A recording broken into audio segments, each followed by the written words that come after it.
আসসালামু আলাইকুম। সবাই কেমন আছেন? আশা করছি সবাই অনেক অনেক বেশি ভালো আছেন আল্লাহর রহমতে।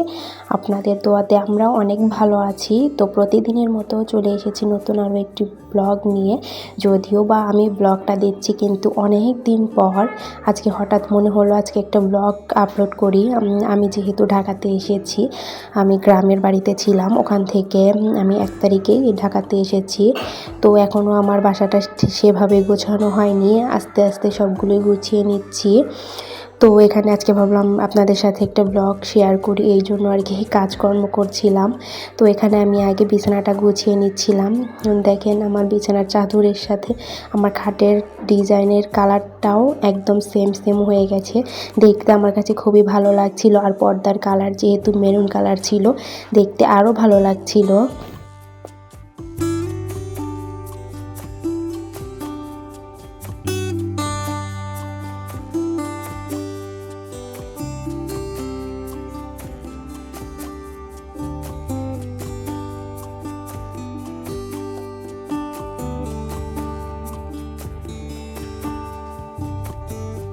বিছানা গুছানো শেষ করে এখানে আমি আমার বিছানার যে কম্বলটা ব্যবহার করি সেটা আমি ভাঁজ করে নিচ্ছিলাম।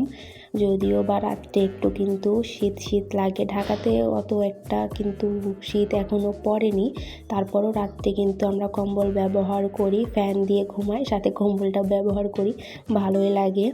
তো এই তো আমার বিছানা গোছানো শেষ। কেমন লাগছে সবাই অবশ্যই কিন্তু কমেন্ট করে জানাবেন। আর বিছানা গোছানো থাকলে কিন্তু সবসময়ই ভালো লাগে। আর যেহেতু বাচ্চার ঘর, যদিও বা এত গোছানো থাকবে না, তারপরও টুকটাক করে আমি গুছিয়ে রাখার চেষ্টা করি। তো বিছানা গোছানো শেষ করে এখানে আমি কিছু জামা কাপড় ভাঁজ করে নিচ্ছিলাম। আপনাদের ভাইয়ার প্যান্ট ধোয়া হয়েছিল, সাথে মাম্মামেরও প্যান্ট ধোয়া হয়েছে, সেটাই আমি কালকে ধুয়েছিলাম, আজকে শুকিয়ে গেছে। আমি যেহেতু ছাদে দিয়েছিলাম, আর আমার বেলকনিতে একদমই রোদ আসে না, তো কী করার, যেহেতু ভারী কাপড় সেই জন্য আমি এগুলো ছাদে দিয়ে আসি। তো ছাদ থেকে নিয়ে এসে রেখেছিলাম, কালকে আর ভাঁজ করতে পারিনি, ভালো লাগছিল না, তো এখন আমি ভাঁজ করে নিচ্ছিলাম।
এখন হলো আমি দুপুরে রান্না বান্না করার জন্য চলে এসেছি। আমি রান্না করব আজকে শিম আলু ভাজি, আর সাথে ফুলকপি, আলু আর শিম দিয়ে একটু ঝোল করব। রুই মাছ বের করে নিয়েছি, এখানে আদা রসুনের পেস্ট বের করে রেখেছি, আর সাথে আমি পেঁয়াজ, কাঁচামরিচ, ধনিয়া পাতা, এগুলো সব কিছু রেডি করে নিয়েছি। রান্না করা কিন্তু সহজ হয়ে যায়, যখন কাটাকোটা করা থাকে তখন কিন্তু রান্নাটা একদমই সহজ হয়ে যায়। তো এদিকে আমি মাছটাও ছেড়ে গিয়েছিল, আমি ভালো করে পরিষ্কার করে ধুয়ে নিয়েছিলাম। এরপর এখানে আমি হলুদ, মরিচ, ধনিয়া, লবণ এগুলো দিয়ে মেখে নিচ্ছিলাম। আর আমি জানি না, আমি এগুলো সবই মশলা দিই। অনেকে দেখি কি যে এখানে হলুদ আর লবণ শুধু দেয়, মরিচের গুঁড়ো দেয় না। আমি দেই, কেন জানি না, আমার কাছে মনে হয় যে ভালো লাগবে না খেতে। তো এদিকেই তো দুপুরের খাবারও রেডি করে নিয়েছি, আপনাদের ভাইয়াও চলে এসেছে। এখন আমরা দুপুরের খাবারটা খেয়ে নেব। রান্নাবান্না যদিও বা আপনাদের সাথে শেয়ার করতে পারিনি। তো এখানেই তো দেখেন আমার মাছের তরকারি, দেখতে কেমন লাগছে সবাই অবশ্যই কমেন্ট করে জানাবেন, মনে হচ্ছে ভালো হবে। আর এদিকে আছে সিম আর আলু ভাজি। আমি ডেকোরেশনের জন্য দেখেন উপরে ধনিয়া পাতা দিয়ে দিয়েছি, ভাজিতেও দিয়েছিলাম। খাওয়া দাওয়া শেষ করে একটু রেস্টে নিচ্ছিলাম। আর আপনাদের ভাইয়া আমাদের জন্য কিছু কসমেটিক্স নিয়ে এসেছে, যেহেতু কসমেটিক্স ছিল না বাসায়, নতুন বাসায় উঠেছি, সব কিছুই শেষ হয়ে গেছে। তো এখানে আমার জন্য একটু ক্রিম নিয়ে এসেছিল পন্ডস, এটা আর কি আমি ইউজ করি। তো এখানে পন্ডস স্নো এনেছিল, সাথে এনেছিল বেলি ফুল তেল, এটাও আমি ব্যবহার করি। আর সাথে এনেছে ফেস ওয়াশ আর কি, হিমালয়া গোলাপ ফুলেরটা। আমার কাছে এগুলো ভালো লাগে। তো আপনারা কে কোনটা ব্যবহার করেন সবাই কিন্তু অবশ্যই কমেন্ট করে জানাবেন, আপনারা কোনটাকে ব্যবহার করেন। আমার সাথে সাথে কিন্তু আমার মেয়েটাও আপনাদেরকে দেখাচ্ছিল এগুলো। তো এই তো এখন সন্ধ্যা হয়ে গেছে, এখন হলো আমি সন্ধ্যায় একটু চা বানিয়ে নিলাম। মাথাটা ব্যথা করছিল, এই জন্য একটু চা খেলাম। সাথে মাম্মাম বলছিল ওর জন্য নুডলস রান্না করতে, তো এখানে আমি একটু সবজি দিয়ে নুডলস রান্না করেছি। তো আজকের ব্লগটি এই পর্যন্তই, সবাই ভালো থাকবেন, আল্লাহ হাফেজ।